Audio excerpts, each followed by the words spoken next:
the nice lady from the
o'clock.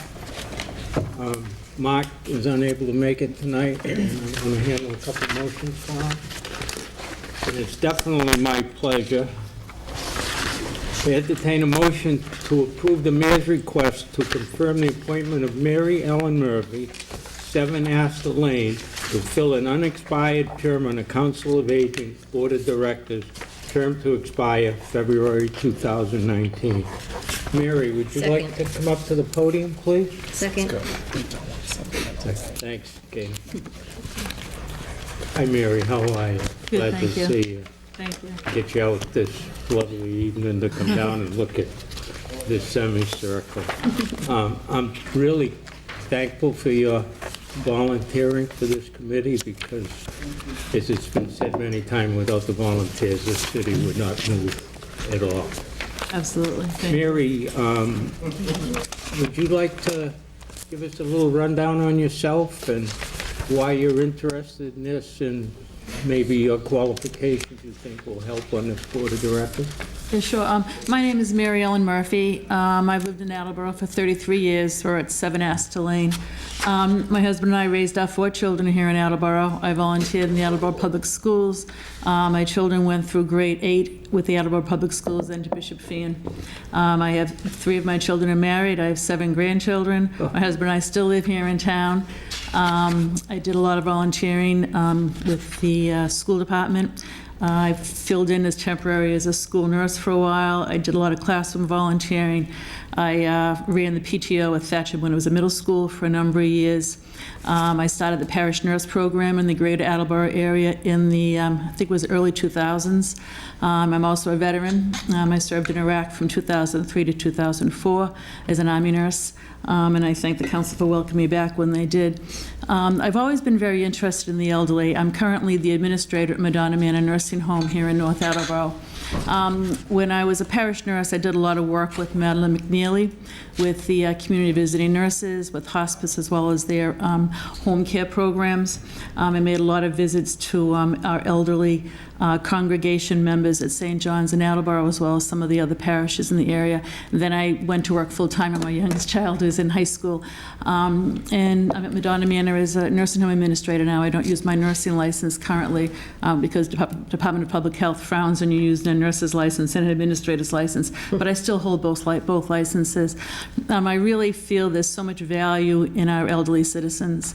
Senior citizens are sometimes a very much untapped wealth of wisdom as well as knowledge. They have so much to give to the community if people just listen. And sometimes in our society, I think that the group of individuals is sort of fall by the wayside sometimes. They retire from their employment if they're working, or they've raised their children if they were at-home parents, and then their lives go on and they sort of, almost fade away, and people don't pay as much mind to them as sometimes we should. But I'm very committed to the elderly as well as to everybody. I love the elderly. I wouldn't be working where I am now if I don't. Does anyone have any questions? Thank you, Mary. You have a resume second to none. Oh, well, no, I'm just... No, to have served this country overseas and to Pleasure. be a nurse, and I can't think of anybody, myself personally, with a resume like yours, that this isn't a perfect fit. So, my fellow councilors, do we have any questions for this lady?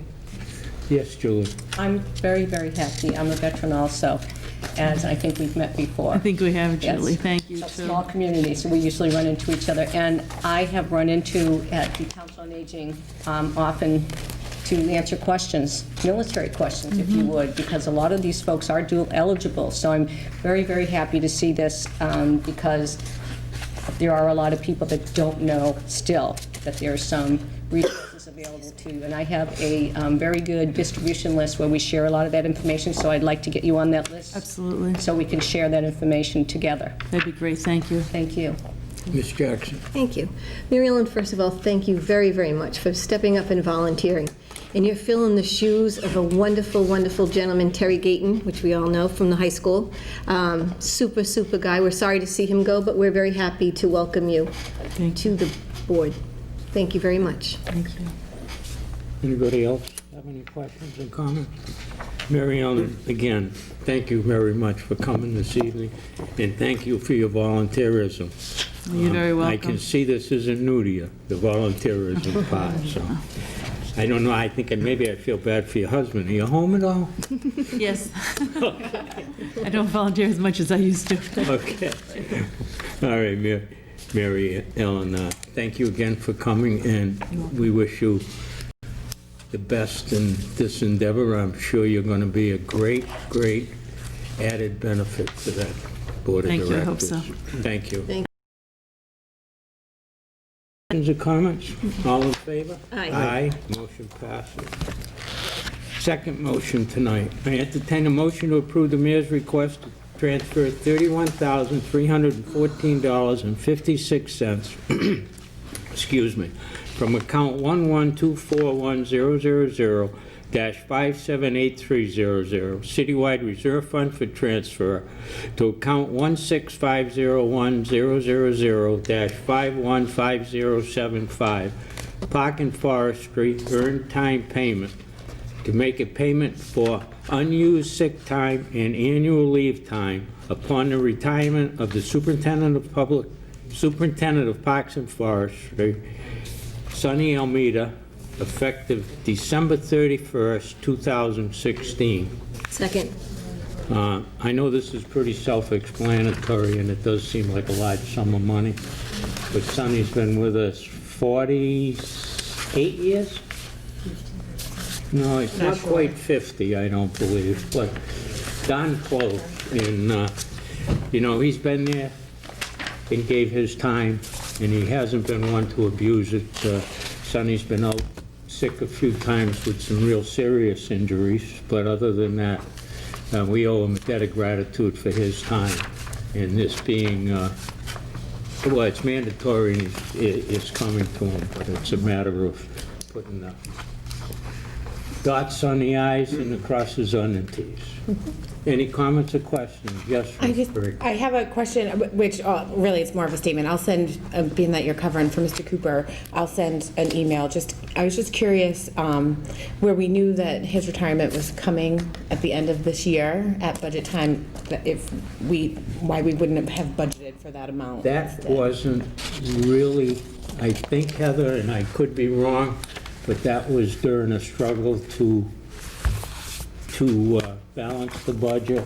Sure. And I think Sonny, and I'm speaking for him, but, Excuse me. it's only my understanding that this was an agreement after the budget, a final situation, because Sonny had intended to work another 2 years. Maybe you could correct me if I'm wrong as well. Was during budget time when it was announced that, thank you, Dennis, was taking over that position at budget time. Right at the end But of June. that's okay. You know what, I'll just send an email to Mark and just Yeah, ask it that was question. right at the end of June. I mean, and don't believe think- me, I wouldn't stop this. Sonny deserves every single penny, so I don't have a problem with that. I was I just don't curious. think any of us knew Sonny was going to retire till probably late in June, when it was a last-minute crunch to try to balance the budget. Any other questions or comments? Hearing none, all those in favor? Aye. Aye, motion passes. Move to adjourn at 7:08. Second? All in favor? Aye. Aye, we are adjourned. Thank you very much. Public Works is canceled for this evening? So, the Committee for Transportation and Traffic was scheduled after you. I am canceling this evening. I did have the expectation that I would have the mayor here this evening through multiple emails. I sent him multiple emails last week. We sent a text message. I didn't hear back from him until today, and he's unable to attend to give us an update on Beaver Club Road. I have the expectation that we'll be able to reschedule that at a more convenient time. So, Committee for Transportation and Traffic is canceled. The Committee on Licenses is canceled, but I have one important announcement. We have a big election coming up. The last day to register to vote is a week from tomorrow, Wednesday the 19th. So it doesn't matter who you vote for, vote your conscience, but please register to vote. You can either do it here at City Hall, the Elections Department, second floor, or if you just Google register to vote Massachusetts, you can do it online from your couch, and that's through the Massachusetts Secretary of State's website. So please register to vote. And I call for a committee meeting at the next appropriate time. Committee on Capital Improvement and City Development is canceled for this evening. You're up, Jay. Kate, did you cancel? I did. Bob said you want to, Yeah. Okay, all right, thank you, thanks. Okay, so I'm going to take the Committee on Zoning and Land Use and call to order at 7:10. Okay, and Mike. Julie, you'll be your third member. I'm sorry? I'll be your third member tonight. Okay, that's great. Okay, so my other two members then will be myself and Councilor Jackson. So I'm going to take out of order, and I'm going to drop right down to the motion that we're discussing.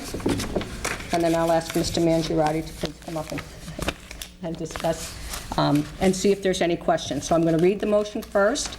I'll read it all the way through, and then I will ask for questions at that time, and you can ask those questions to Mr. Mangiarotti, who's here. So I entertain a motion to approve the mayor's request to transfer custody and control of the land shown at Lot 1 on Assessors Map 219 from the Conservation Committee to the mayor for the purpose of making the land available for sale.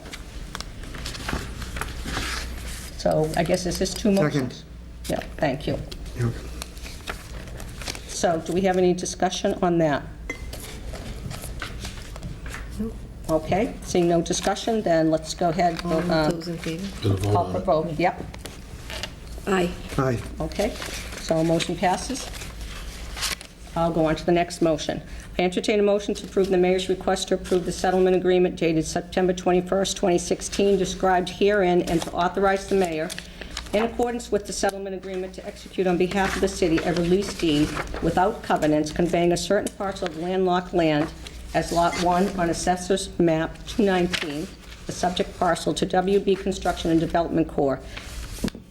The settlement agreement would resolve the civil action pending in Bristol Superior Court docket number 1673CV00262 between the city, acting through its Conservation Commission, and WB Construction. In the court case, the city alleged that WB Construction trespassed on the subject parcel, cut trees, and altered the surface of the land without authority. The commission also alleged that WB Construction violated the stormwater management ordinance WB Construction denied the allegations in the court case and asserted that the city did not have a clear title to the subject parcel. WB Construction also claimed that the suit was barred by the statute of limitations. Without conceding to the position of the other, both parties agreed to resolve their differences without further litigation. The main points of the settlement agreement are as follows. A, the city shall convey the subject parcel to WB Construction by way of a release deed without covenants in consideration of $30,900, which is the assessed value of the subject parcel. B, at the closing of the land conveyance, WB Construction shall also pay to the Attleboro Conservation Commission the sum of $14,597.88 as reimbursement for the legal fees and consultants' fees incurred in conjunction with the court case, which funds shall be paid to the Commission's Notice of Intent Special Revenue Account number 2502. And C, at said closing, WB Construction shall also make a gift to the city in the amount of $134,502.12 pursuant to Mass General Law C-44, Section 53A, to be used only for general conservation purposes in the city. The gift funds shall be expended only at the express written directions of the Conservation Committee with the approval of the Municipal Council and the mayor. And there is a D. D, after the city conveys to the subject parcel and WB Construction makes the payments provided in the settlement agreement, the parties shall file a joint stipulation of dismissal of the court case with prejudice. This requires 2/3 votes. Do I get a second? Second. Okay. So is there any discussion? And Mr. Mangiarotti, is there any discussion? This is the opportunity now to ask questions. I have an expert person here. So please, everybody have this information ahead of time, so now it's the time to ask questions, please. I think I'll ask questions after I hear what Mr. Mangiarotti has Well, to he's say. here just to ask questions. He's here only to ask questions. Or answer questions, excuse me. And he can elaborate if you... I think that good evening, Robert Mangiarotti, City Solicitor. I think that the mayor in his communication gave you a copy of my memo, a copy of the settlement agreement, a copy of the plan that showed the subject parcel. This is a dispute between our Conservation Commission and a local developer, WB Construction. There are differences of opinion about what the facts were and what the applicable law is. And this is a compromise settlement. And the compromise settlement results in WB Construction acquiring a landlocked parcel of land near the project that they're developing known as Brigham Hill. It's a residential subdivision. And the city gets a grand total of $180,000, part of which is going to be used to reimburse the city's legal fees, part of which is going to be used for consideration of the conveyance of the land, and the majority of it is going to be placed in a gift account. The gift account is only for conservation purposes, and the thinking behind that is that one way or another, a parcel of land that was previously dedicated to conservation purposes is no longer going to be available for those purposes. Among other things, trees have been cut down, the surface of the ground has been altered, there's a roadway that goes through it. So it seemed to make sense as part of the settlement that to offset that loss, we set aside this fund that would be used for conservation purposes. And like any money in a gift account, expenditure of the fund has to be approved by the municipal council and the mayor. So I think that's consistent with what Council Hall had just read to you, but I'm happy to answer questions. It's a case that's going around for a long while. Mr. Conti? Bob, I have a few questions. I asked Council Hall before if she had a map, and she said she does. I'd like to see the map, but do you know how big this piece of land was? Yeah, it's, I don't know from memory, but I have the map right here. It's also in the 2.38 acres. May I step forward and just point Yes. this out to you? So in the settlement of this with prejudice, does this have any impact on the future of the actions of WB Construction should they conduct a similar action in the future?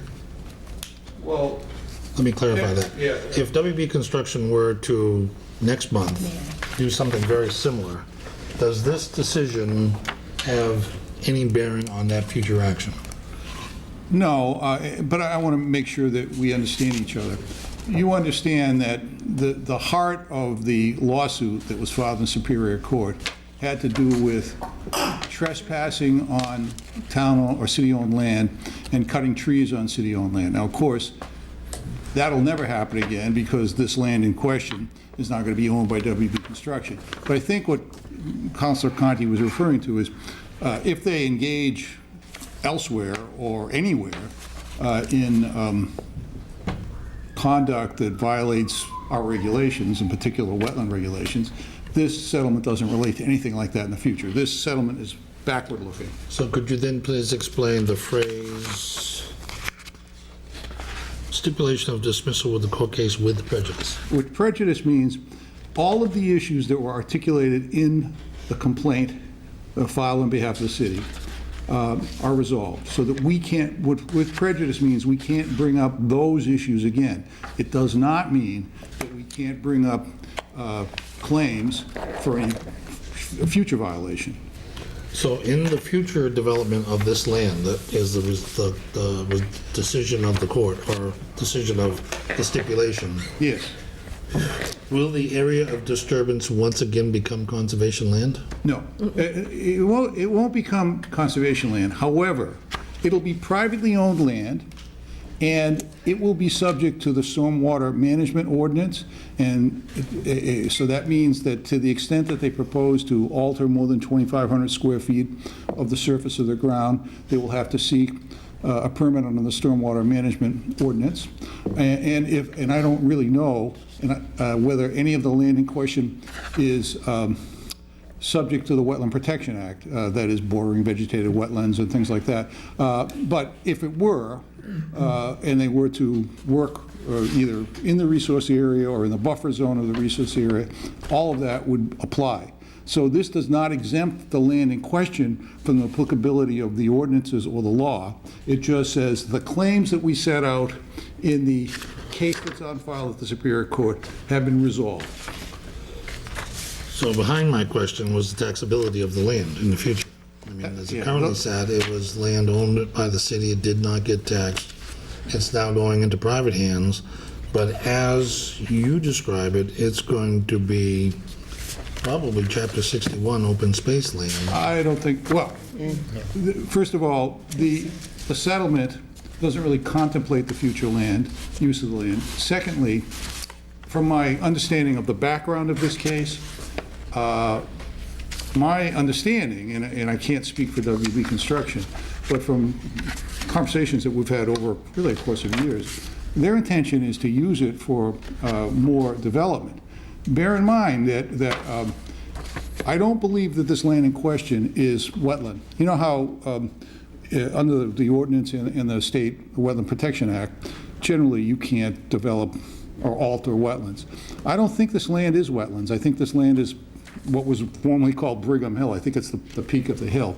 So the answer, I think, to your question is that it will be taxable as private property.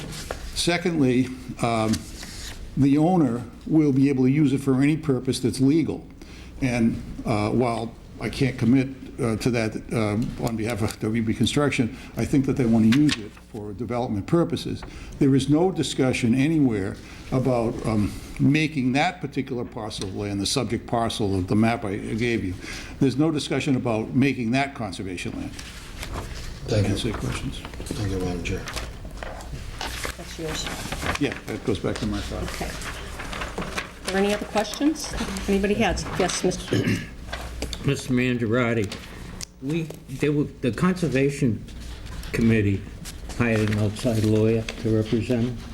Yes, it has a kind of a strange history, but I'm happy to disclose it to you. I'm just saying it. You didn't represent them. Well, I didn't for the longest time, although I did negotiate the settlement. Yeah. I think it's a matter of public record, but I'll mention it. At the time this dispute started, I was still a partner with the firm of Murphy, Hesse, Toomey, and Lehane, and Attleboro was one of my clients.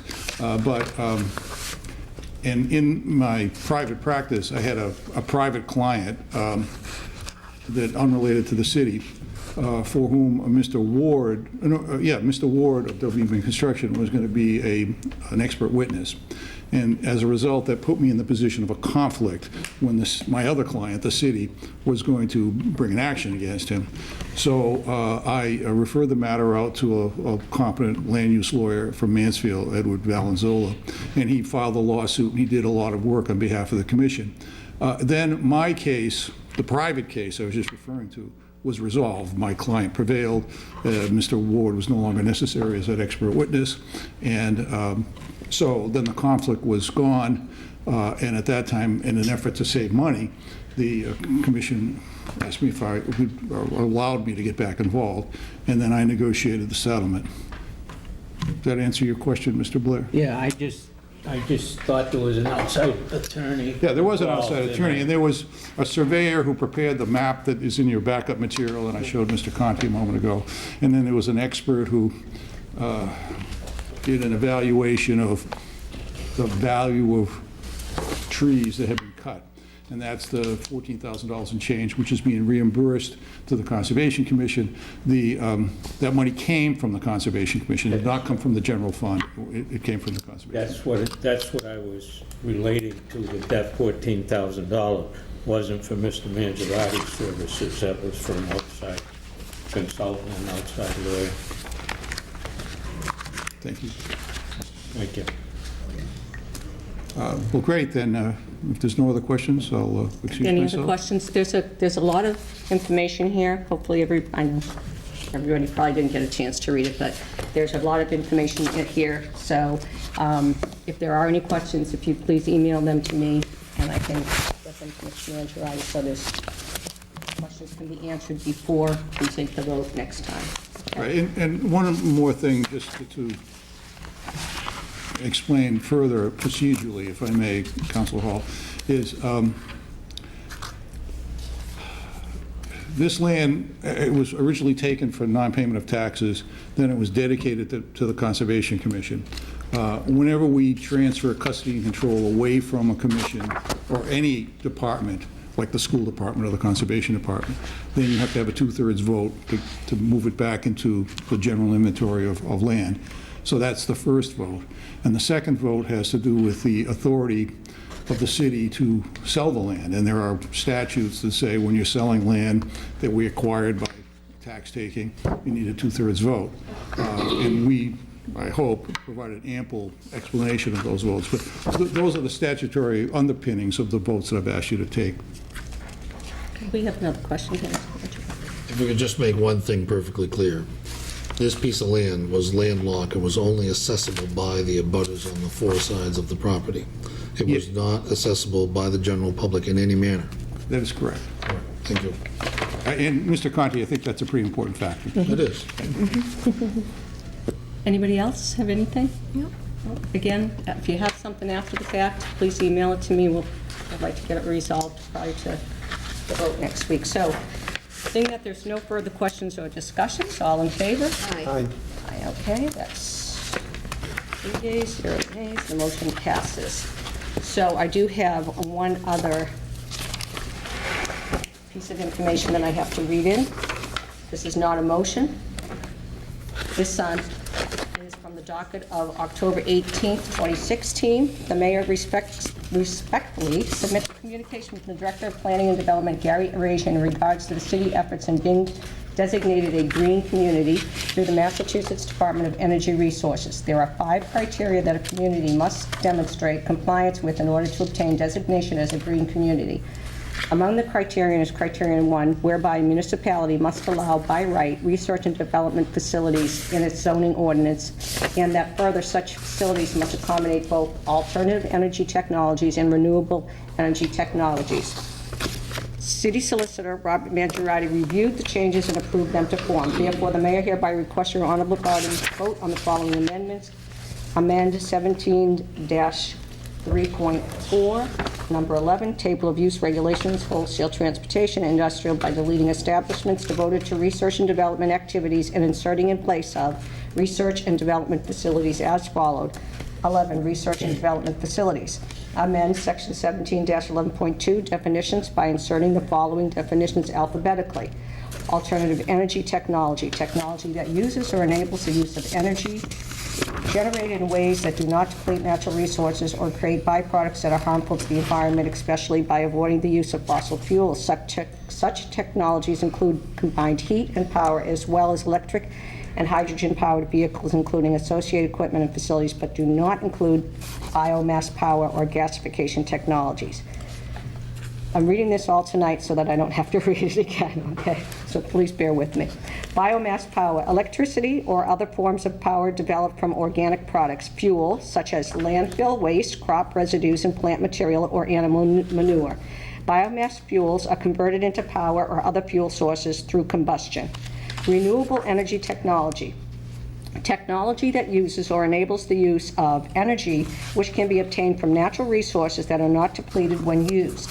Such technologies include solar, wind, low-impact hydro, ocean thermal, geothermal fuel cells, and advanced biofuels. Research and development facility. A facility used primarily for research, development, and/or testing of innovative information concepts, methods, processes, materials, or products. This can include design, development, design, development, testing of biological, chemical, electrical, magnetic, mechanical, and/or optical components in advance of product manufacturing. The development, fabrication, and light manufacturing of prototypes or specialized machinery and devices integral to research or testing may be associated with these uses. Such facilities include the research and development of renewable and alternative energy technologies, but do not include research and development of chemical and biological weaponry, which I think is an important comment. Furthermore, the mayor hereby requests your honorable body to hold a public hearing at the appropriate time on the above ordinance changes. So we have a joint public health, meeting with the public hearing with the planning board scheduled for the 1st of November. And 2, the mayor respectfully submits a communication from the Director of Planning and Development, Gary Arazian, in regards to the city's efforts in being designated a green community through the Massachusetts Department of Energy Resources. As you are aware, there are 5 criteria that the community must demonstrate compliance with in order to obtain designation as a green community.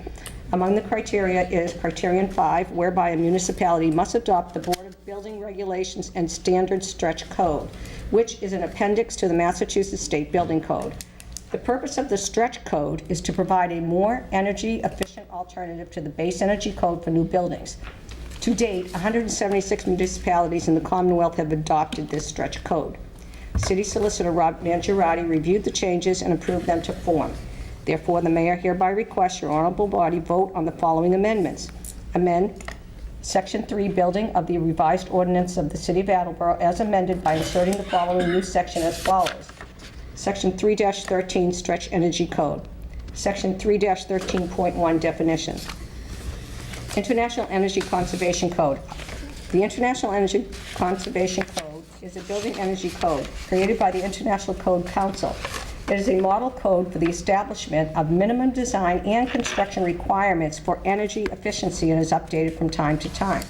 Stretch Energy Code, codified by the Board of Building Regulations and Standards as 780 CMR Appendix 115.AA of the 9th edition, Massachusetts State Building Code as amended. The Stretch Energy Code is an appendix to the Massachusetts State Building Code based on further amendments to the International Energy Conservation Code to improve the energy efficiency of buildings built to this code. So the IECC came first, and then others adopted it down the line. The purpose of the 780 CMR 115.AA is to provide a more energy-efficient alternative to the base energy code applicable to the relevant section of the building code for new buildings. Okay. Section 3-13.3 Stretch Code adopted. This stretch code applies to residential and commercial buildings. Buildings not included in the scope shall comply with 780 CMR 133451 as applicable. The stretch code, as codified by the Board of Building Regulations and Standards as 780 CMR Appendix 115.AA, including any future additions, amendments, and modifications, is herein incorporated by reference into the revised ordinance of the City of Attleboro as amended. The stretch code is enforceable by the Inspector of Buildings or Building Commissioner. Furthermore, the mayor hereby requests your honorable body to hold a public hearing at the appropriate time on the above ordinance changes. So the public hearing is scheduled for November 1st. Okay, and I actually went through and got a map of all the communities where they are located in the state of Massachusetts that already have a part of the green community. I've already scanned that in with a whole list of those communities and what types of energy efficient programs they've already got and how much money they've gotten from the state. So I do have that already listed so you can see what types of projects come into a green community and what types of money comes in as part of that, just to give some idea. So I will get that out to you before the public hearing. Okay? So this concludes the business of the Zoning and Land Use Committee. I'd like to make a motion. Do you have to vote? Don't need a No. vote on that. Oh, you don't? Yeah. Can't vote No, on it. just till after read it into the public hearing. record, and read it into the record, so I don't have to reread most of it, hopefully. I'll read the motions, but probably won't go into the depth and make the explanations of what the definitions of everything are. So again, if you have any questions about those things, please, send me an email. I think it's pretty self-explanatory. The definitions are here. I think added in with some of the information I'm going to send out to you, it'll make it even more explanatory about actually being one of you, what a green community really is and what kind of projects those are. So, did anybody on my committee have a question No. about it? Or no? Okay, We both just explained it. very good. Okay, so this concludes the business of the Zoning and Land Use Committee. I'd like to make a motion to adjourn the meeting at 7:34. Second. Second, okay. And all in favor? Aye. Okay, thank you. The meeting of the Zoning and Land Use Committee is adjourned. Thank you. And I would like to call the Committee on Ordinances, Elections, Legislative Matters to order at 7:34. I just have a couple of quick updates, but I also am going to take advantage of the fact that Mr. Mangiarotti is here. So the first thing I want to talk about is to investigate the city ordinances governing hawkers and peddlers license and leafletting permits with the possibility of banning door-to-door sales within the city of Attleboro. This was new business brought in by Mr. Cook and Mr. Denley, August 21st of 15. So I want to give everyone an update of what I'm working on, what I'm thinking about,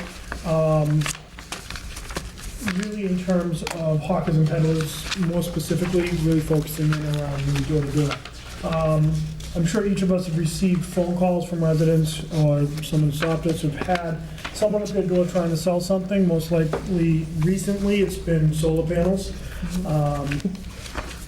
I've been working with the city clerk, city council president, and city solicitor in terms of what can and can't be done. My understanding is we can't out and out ban the door-to-door sales, but what we can do is be very creative about how we posture the ordinance. So I've heard some very concerning stories about the aggressive tactics which some, not all, but some of these door-to-door hawkers conduct themselves. So I want to ensure we put legislation that is effective and keeps the community at ease and doesn't disrupt the peace and quiet of our neighborhoods while keeping the public safety about those neighborhoods at the forefront. I know, Mrs. Parika, you've had several instances which you've recently come across, which are quite disturbing to say the least. So my first instinct was, how do we ban it? But after speaking with the city solicitor, it's my understanding we can't outright ban it. So my second instinct was, let's make sure that we're fully vetting this ordinance, and any amendments that might come along with that. So I've spent time looking at several ordinances in municipalities across the state and the country that has some pretty specific language and definitions in there, and I wanted to tell you all what I'm thinking and then open it up for some feedback, because what I want to do is come in here with a draft ordinance in 2 weeks and really start moving with this, hopefully get this thing put to bed by the end of the year and get something solid on the books. So what I'm looking to doing is reclassifying hawkers and peddlers, similar to what we do with auto dealers, where we have different classes. Class A hawkers and peddlers, that would be peddlers that are selling tangible items such as balloons and toys, at events such as the Expo, the Winter Festival, the fireworks and the like. Class B would be for ice cream trucks, and I think that there's actually specific language that's written into the ordinance now as well, which would make that easy to really go ahead, pull out, make that a separate class. Class C would focus on the door-to-door, and this is where we can really build appropriate parameters into the ordinance itself. So for instance, in Arlington, Texas, door-to-door salespeople have to wear an orange safety vest when they're walking around. And what I would like to do is think about something like that, but also take it a step further, where similar to fishing licenses, they have to have their permit on that vest. In Flower Mound, Texas, they actually define roles quite in depth, such as canvasser, consumer, charitable purpose, handbill distribution, political purpose, etc. I think that it's important because we still want to encourage, the Girl Scouts and the Blue Pride groups to be able to go out and really do the things that make this community as great as they do. But we also, understand that as we all sit here as politicians, that there are certain things that we want to be able to continue to do as well. This is an excerpt right from Flower Mound, Texas, their ordinance.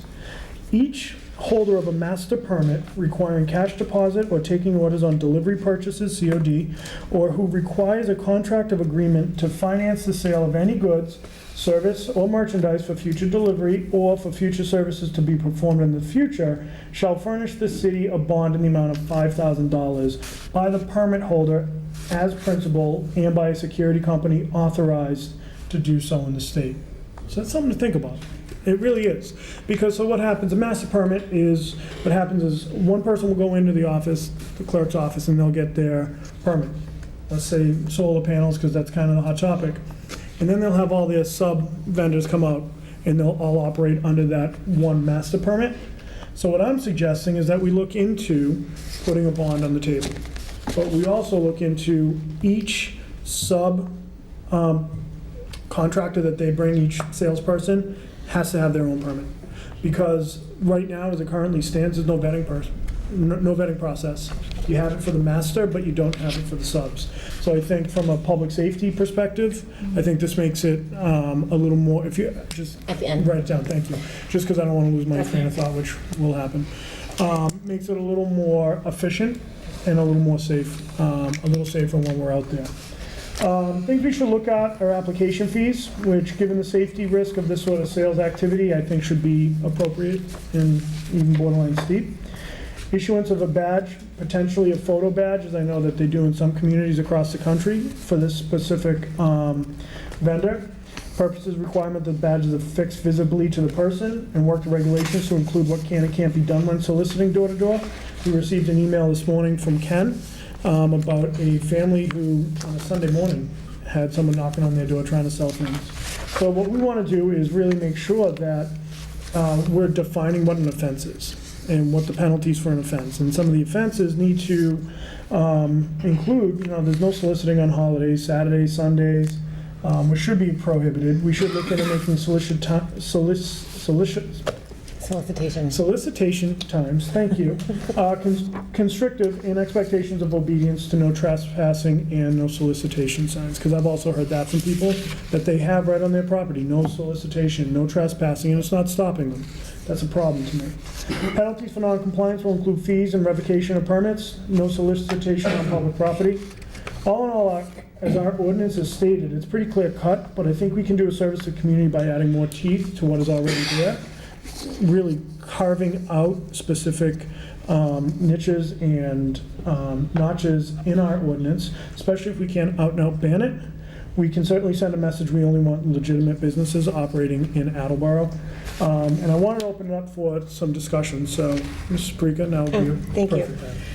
So thank you for your efforts with regards to this. When this initially came up as a topic, I wasn't necessarily supportive, but I've had quite the change of heart on that. So I guess my question would be, when you were speaking about how they have one individual come in and it's an umbrella of a variety of other individuals that work off of that permit, do we currently pull queries on those individuals? So what will happen is the query, my understanding, and I spoke with the police chief earlier, is Ken actually does the queries here. So you go in, you get the application in the clerk's office, the query is done, I believe, only on the master and not everyone else. Can we make changes to that? Yep, and that's part of what I wanted to do. As I mentioned earlier, I want to make sure that everyone who's getting, who's asking to be able to go and sell product door to door, is that they're getting quarried, they're getting their own product, permit, and that's visible so people can see them coming. Do we charge enough for the hawkers and peddlers license to cover? Will there be an individual fee for each because there's a fee that's Yes, associated with absolutely, that? and that's- So when they come in and fill out their application, there's 12 people underneath them? Yep. That will hit them with a fee times 12? Correct. Would that be correct? Yep, that's what it's not the way it's currently set up, but that's the way I would want to set it up. Excellent.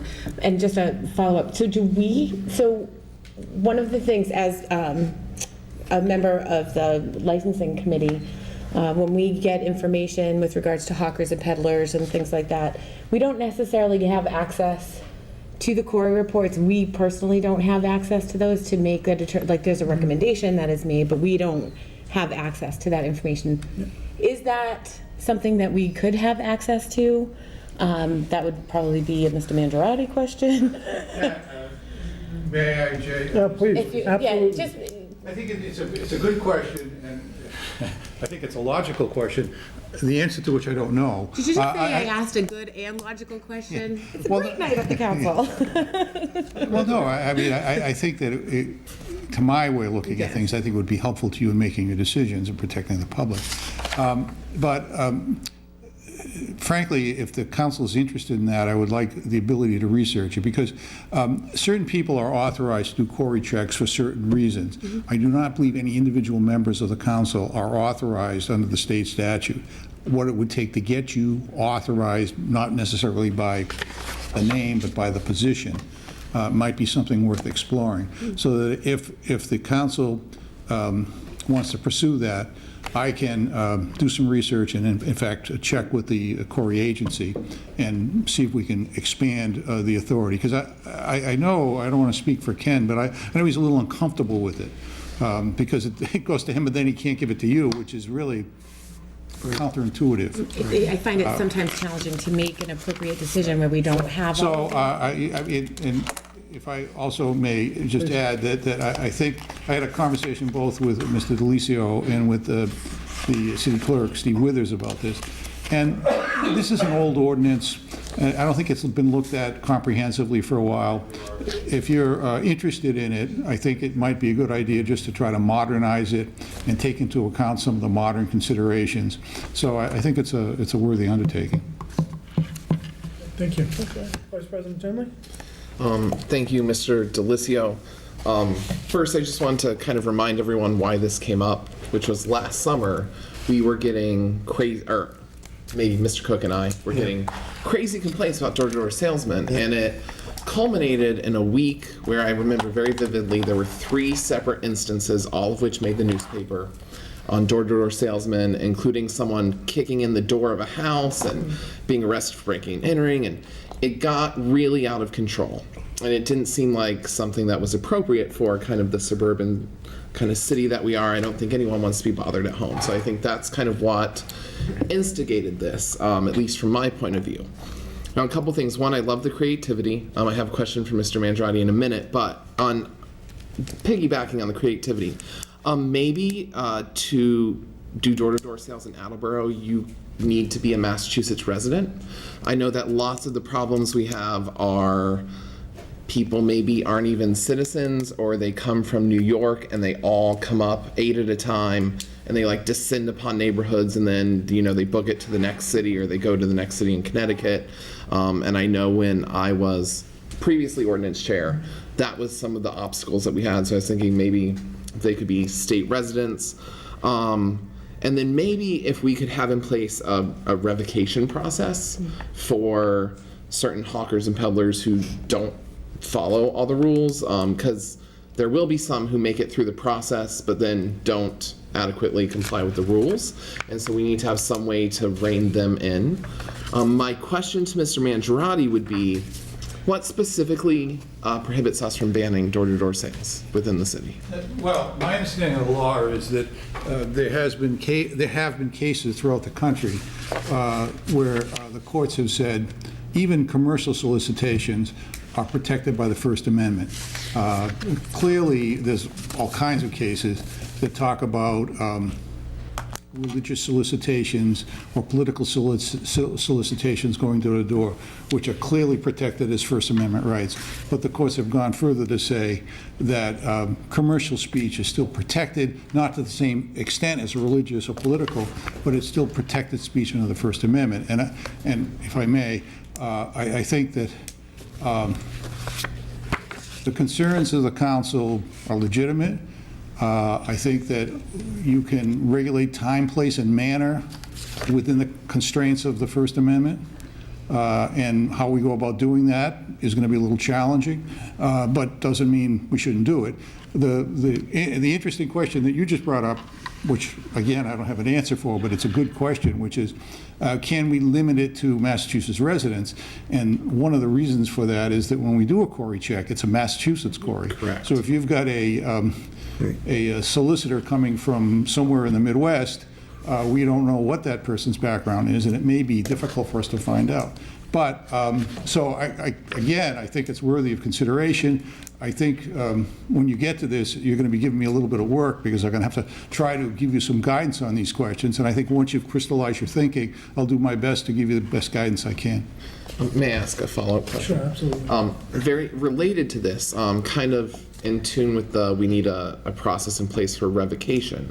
Are there already city ordinances that prohibit, say I have a no solicitation sign, someone comes onto my private property to solicit? Are there civil penalties? Are there criminal penalties? Are these things that are in place or being enforced? What can we do I don't actually, I haven't committed to memory our own ordinance. I know we've talked about it recently, but there certainly can be. So I did look into the state law. I think there's a state law that we can perhaps incorporate into our ordinance that says if you buy something from a door-to-door solicitor, you have 3 days to rescind the deal. That's something that I'll bring to the attention of Mr. DeLisio, and then we want to incorporate it into ours. So, yeah, I mean, I think, you know, the conversations I had with Mr. Withers and Mr. DeLisio were frankly brief, but I encourage them to go forward. And, you know, this is the stuff of government, so. I think if we have the regulation in place, that's kind of like the carrot, but then I think we need a stick to absolutely. be able to handle people who follow the, you know, who go through the right process and then don't do the right thing. Absolutely, and I mean, you know, unfortunately, the state legislature has placed constraints on us meaning all municipalities, on the amount that we can fine. And it's a bit of a cumbersome process to fine people. Unfortunately, in order to fine someone, you have to, I'm speaking in general terms, but I think it might be useful for you to understand. In general terms, when we impose a municipal fine, it has to be enforced by the criminal court. Most municipal fines can't be enforced in the civil court. When we put it into the criminal court's very busy with bigger fish to fry, so to speak, so that it's presented a practical impediment sometimes. We do it, and then sometimes when there are serious violations, the solicitor, myself, would bring a civil action to restrain illegal activity. So what you have in mind is a very good idea. There are things that make it difficult, but not impossible. So we'll just, you know, slog our way through it and get it done. Well, yeah, I think that's great. First off, I appreciate this conversation being raised, but secondly, I know I can't be part of conversations because I serve on the committee with Mr. DeLisio. So I would just ask, I'm very encouraged by how creative we are on the front end. Maybe we need to dig for some creativity on the back end also, and see if we can find a solution for the city. And the only other thing, and maybe it's obvious, this is kind of a complex and difficult task, but I think it's one that your constituents are concerned with, and I think it can be done. I mean, I'm confident it can be done, but I guess the message I want to get across here is this is not an easy fix, but with attention, we can come up with something that will be better for our citizens. Thank you. I appreciate everyone's work. And Councilor Denley, Vice President Denley, some of the, and I'll send it out, it's a 23-page document that I have of ordinances, which a lot of them talk about the revocation process, they talk about the fines of it, and I think that we should work something in around the no trespass and solicitation, no solicitation, so it's pretty crystal clear at that point, you know. Councilor Conti? If I could call City Solicitor back to the podium. Bob, is there any mechanism that would allow the licensing committee of the municipal council to become a hawkers and peddlers licensing commission, whereby they would have powers to review applications and have punitive powers upon confirmed violations? Generally speaking, I would say the answer is you can do that. I would also warn you to be careful what you wish for. Yes, that's what I'm thinking. You can take it. But, I mean, Because that's the we're follow-up a question, we're a home rule state But in if Massachusetts. it becomes punitive, and they decide to penalize someone who has a bond and pull the bond, Right. Well, I mean, one of the things that I did do with Councilor Delicio is that I just did a quick Google search and sent them a few pretty comprehensive ordinances, which I hope that he will share with you as you're considering this. So there, to go back to your original question about a licensing commission, generally, if it doesn't violate our charter and it doesn't violate state law, then this council by ordinance can do whatever it wants to do with respect to governance. So you have a lot of latitude. We're a home rule state and it respects the municipalities. Bear in mind, though, that there are mechanisms in place and volunteer, members of the city council only have limited amounts of time. But is it possible? In my judgment, it is. it's a very nasty arena, because I'm only familiar with it from the auctioneer's side, because once upon a time I was an auctioneer with an auctioneer's bond. And the bond was $10,000, and I found people willing to sell that bond for $50 a year, and it was a 3-year bond. But in the state of Rhode Island, there was a case whereby a auctioneer was called into the commission, the licensing commission, under question for unacceptable record keeping, and they pulled his license, and he sued the commission, and the state of Rhode Island resulted in eliminating all auctioneers' licenses completely to resolve the case. So it's just, that's, in my mind, Well, huge. yeah, that's an unusual case. So that, I think the takeaway from that is that we have to do these things carefully, because sometimes I suppose they can blow up. But I think other communities throughout the country have thought about it carefully, have come up with some ideas. And on the one hand, I'm saying that this isn't easy, but it's not rocket science either. I mean, the sort of things that Councilor Delicio has mentioned to you, the idea of requiring a badge. So, for example, if I'm at home, somebody knocks at my door, I don't know who he is, what he's doing there, but if he has a badge from the city, well, at least I know this guy's registered with the city, and it gives a little less anxiety for the person at the door.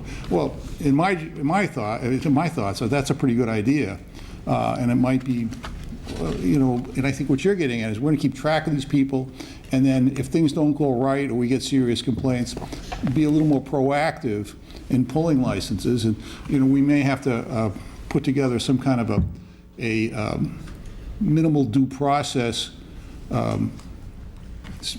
requirement, meaning you just can't arbitrarily pull a license. But due process in things like this is fairly minimal. I mean, if you tell somebody why you're pulling their license and you give them a chance to give their side of the story, that's due process. And maybe that's the sort of thing either the licensing commission or our licensing board or whatever, somebody could be given responsibility for those types of hearings. And they're very simple in my judgment. So there's stuff to do. And I'm glad you brought that up, because that's something that I'd be looking to do as well. Now, the ordinances, and I'll send this to Ken to send out to everyone.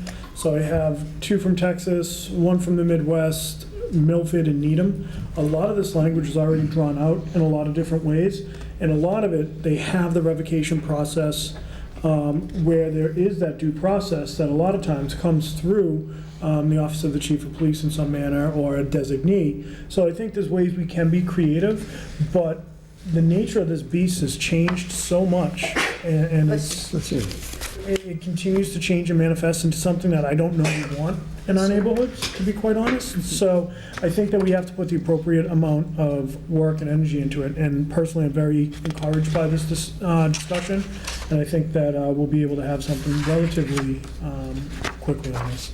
Councilor Reynolds.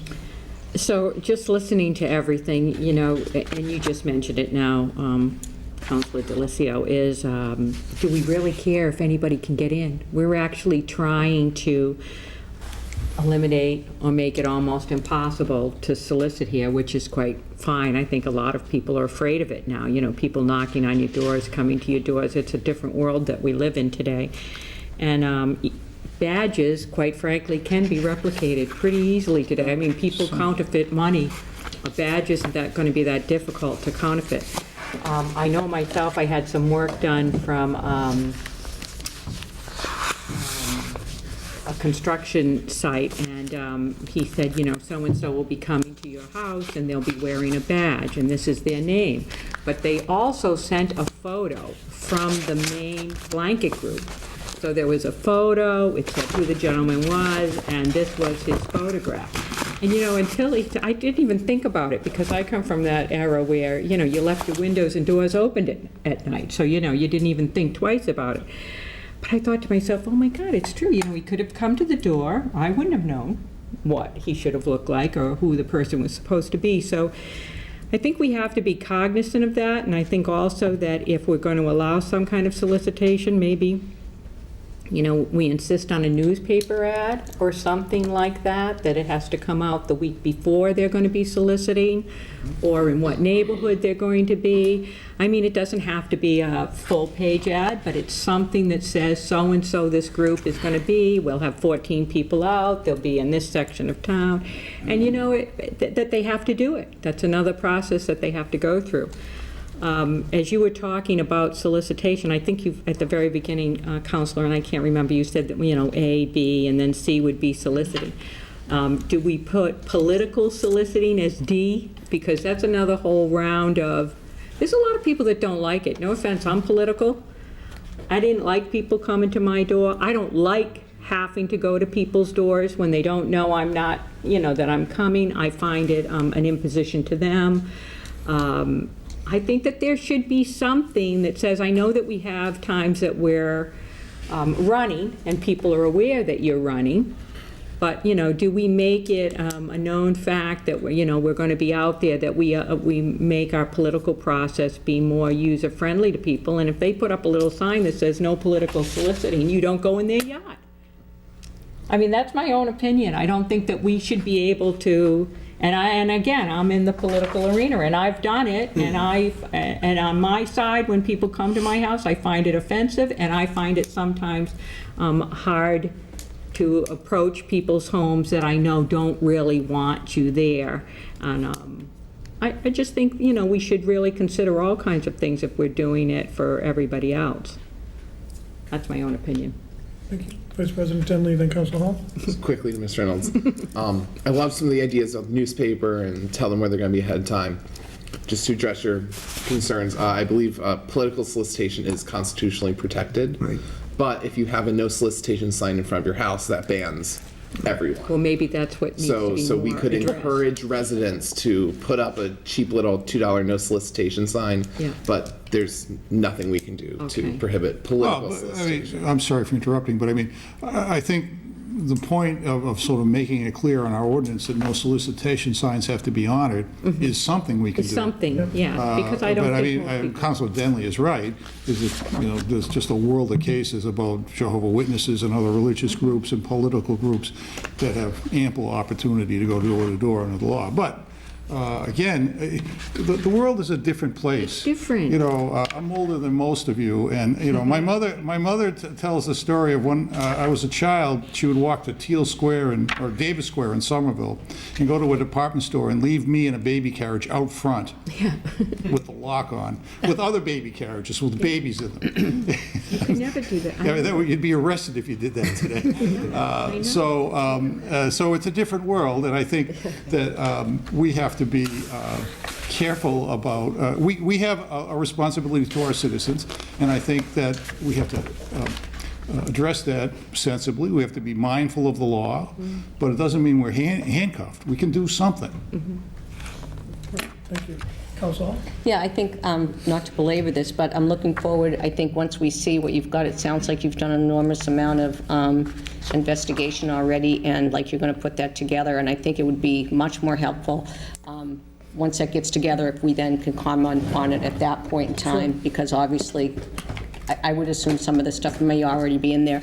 And in reference to the conversation about political, it would have been helpful, I'm going to flip that around and say, from my own experience of somebody going out, it would have been nice to have a badge that was given from the city, and that our faces are already out there, if you would, but that I also had a badge that said who I am, and it was a badge that was given from the city to say that it was okay for me to be out there. I think you're right. I think there's people out there that are scared. They don't know who you are, and it would have been much more helpful and much more comfortable for myself as a candidate to do that. So I'm looking at not so much as, solicitation and that sort of thing, but I'm looking at more as having people be aware of who's coming to their home, and especially in our situation where we're walking around to many different homes.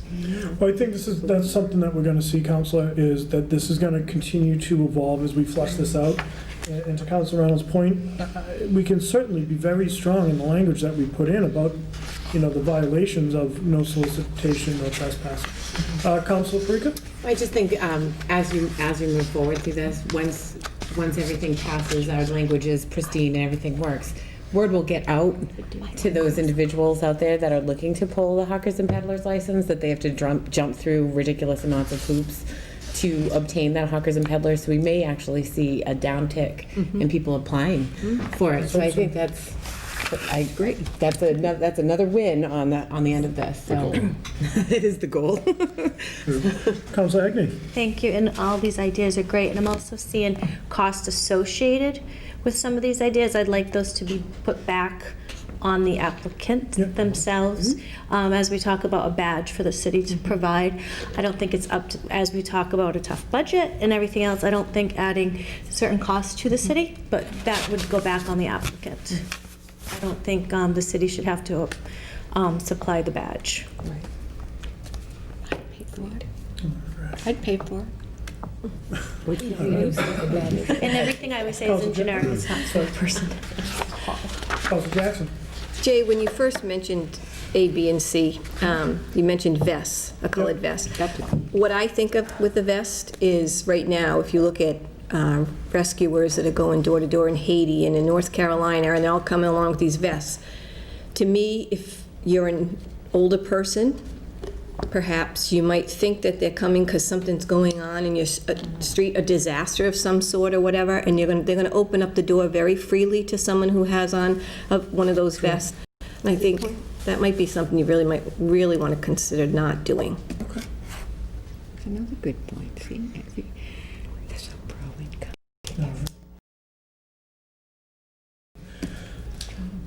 Anyone else? Any other thoughts, questions? Thank you for this. This is what I wanted to get out of this. I really wanted this to be a work session, so, because I know we're all hearing from a lot of different people, and this is something that we can really make a huge impact in protecting our streets and our neighborhoods. So I want to thank everyone for the conversations. We will continue this in 2 weeks, but for right now, I'd like to move to adjourn.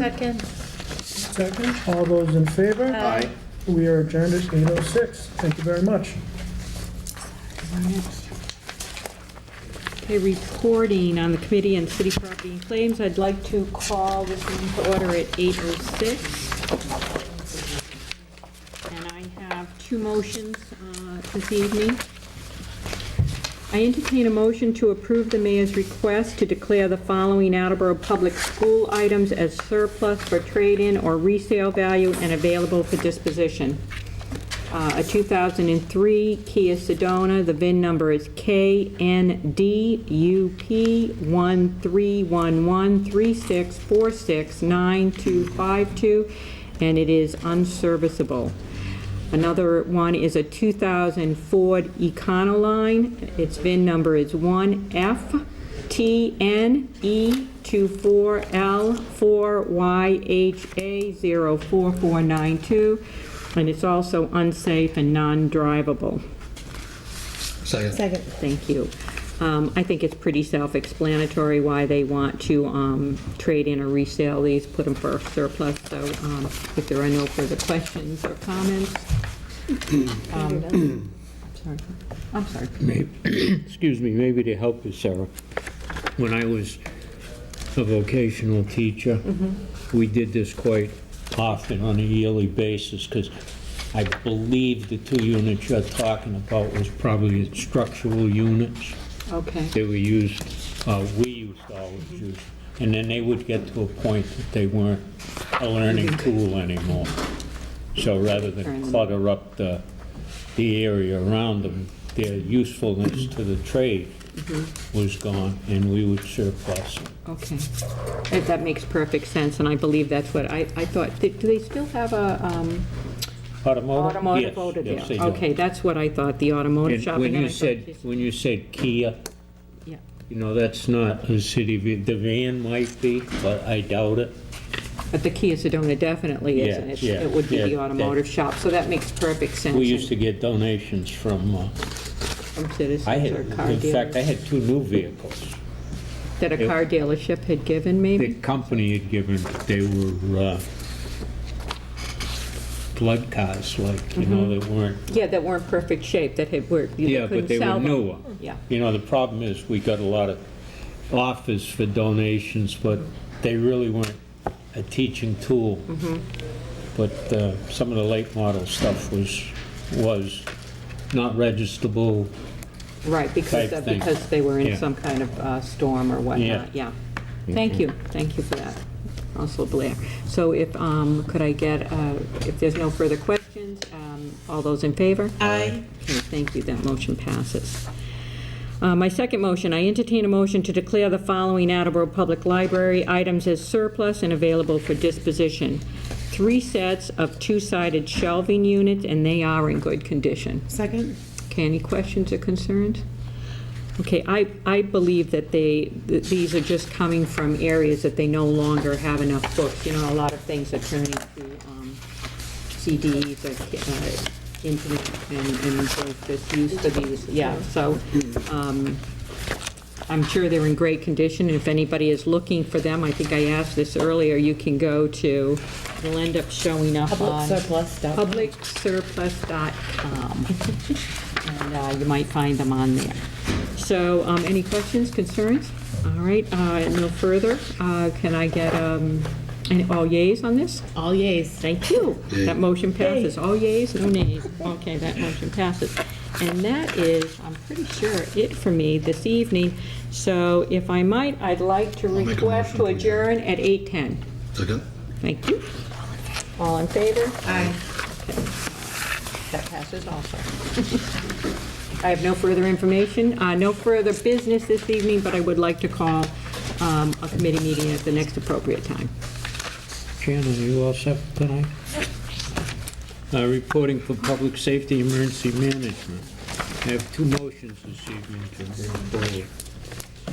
I entertain a motion to approve the mayor's request to transfer $10,000 from account 1124100-578300, citywide reserve fund for transfer to the following: $5,000 to account 12201-000-521020, fire lights and power, and $5,000 to account 12201-00-548020, fire, tires, and batteries.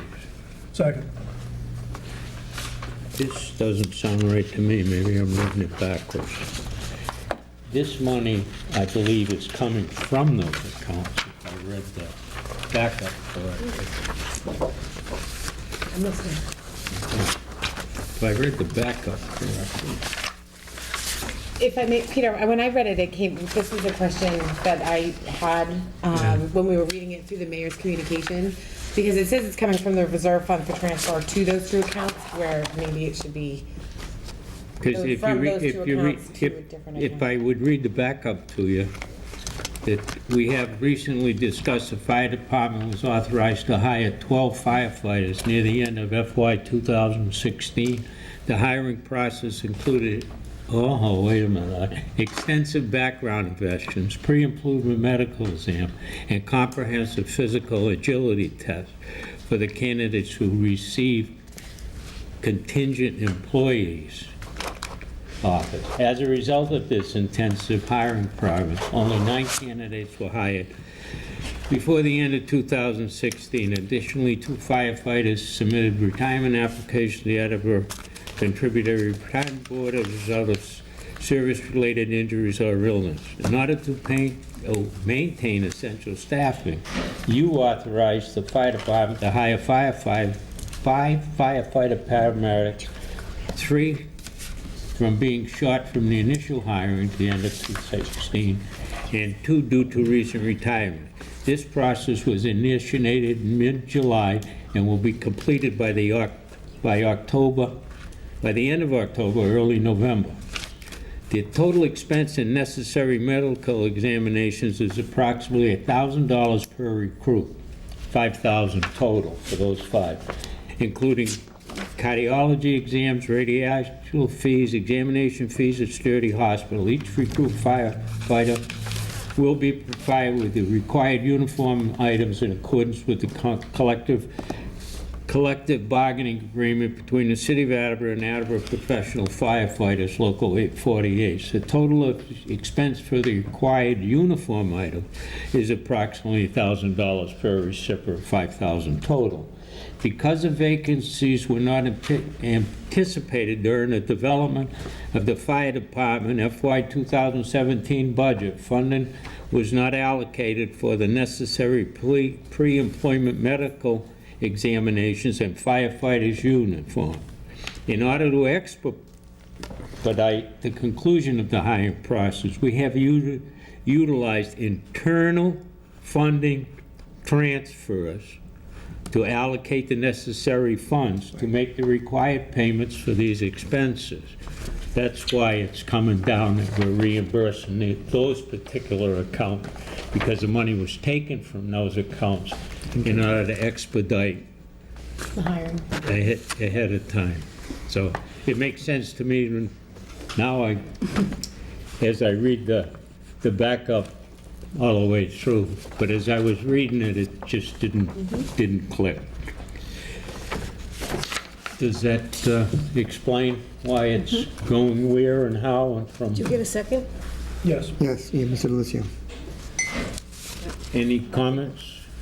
I just have a question. Sure. I know way back when, like 8, maybe 10 years ago, you guys were talking about only hiring paramedics, and didn't you change the ordinance way back when? So is that still the case, or do we? Still the case at this current time.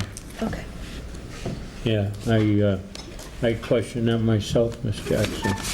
That I know it was brought up in discussion that, maybe we ought to start looking for firemen. I think we just did. You just Huh? said it. I think you better look into that.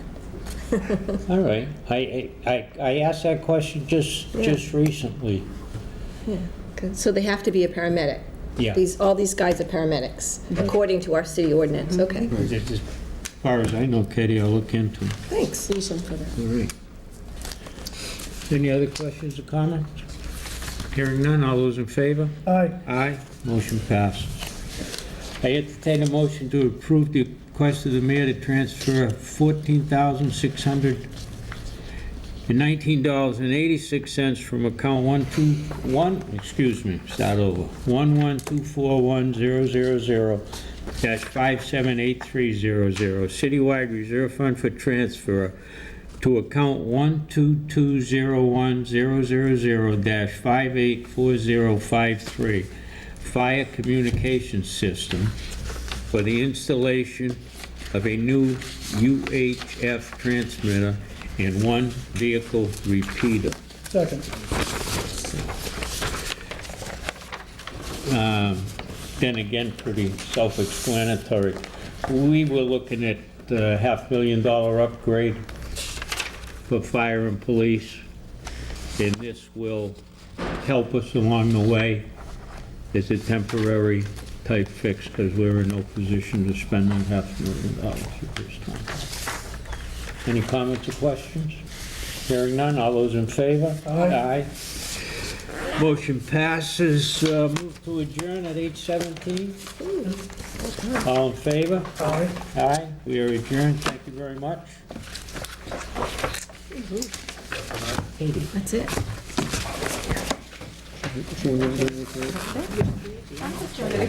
Okay, go ahead. Right, okay. Good. Okay. I cut my brain. I don't know how he did it. Oh, okay, so we're looking at it the other way.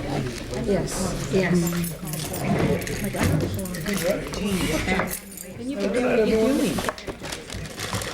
You also. Be